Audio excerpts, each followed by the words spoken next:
Salut tout le monde, on se retrouve pour mon premier tutoriel concernant la Wi-Fi. Alors j'ai choisi de faire ce tutoriel parce que je trouve que c'est vraiment important d'avoir une bonne connexion internet.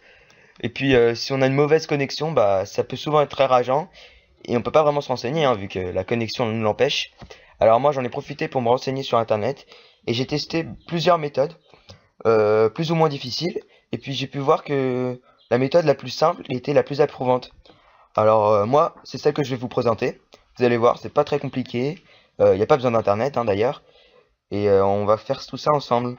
Alors pour commencer, on va se rendre dans le panneau de configuration, dans lequel nous allons afficher l'état et la gestion du réseau. Dans un réseau et internet, on va cliquer sur la connexion Wi-Fi empruntée. Donc le Wi-Fi, là. On va aller dans propriétés, en bas à gauche. Au passage, je vais en profiter pour vous donner une petite astuce. Donc nous, l'onglet gestion de réseau va nous intéresser.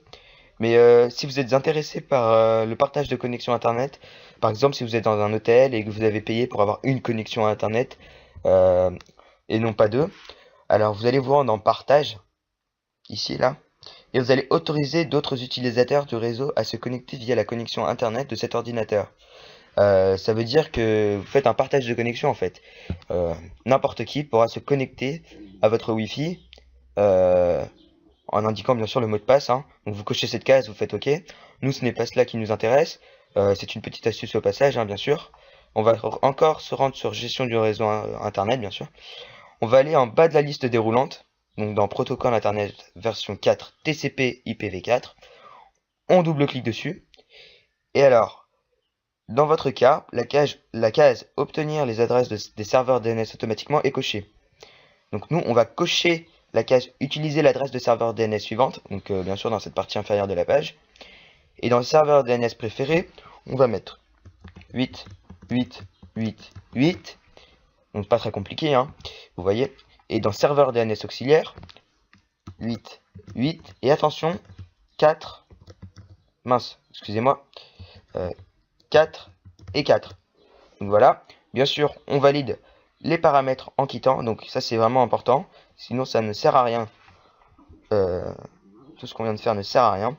On clique sur OK, on fait encore OK, fermer, et on quitte. Et comme vous pouvez le voir, le diagnostic réseau de Windows est en train de détecter les problèmes. Alors ça charge, voilà. Donc la résolution des problèmes c'est terminé sans détecter de problème, c'est parfait. Donc si cette page s'affiche après la dernière étape, c'est que tout s'est bien passé. On fait fermer, et voilà. Donc j'espère que ce tutoriel vous aura bien servi. Et n'hésitez pas à me laisser des commentaires, des petits conseils, parce que c'est quand même mon premier tutoriel. Et puis si cette méthode vous a bien servi, aimez ma vidéo. Bon allez, salut à tous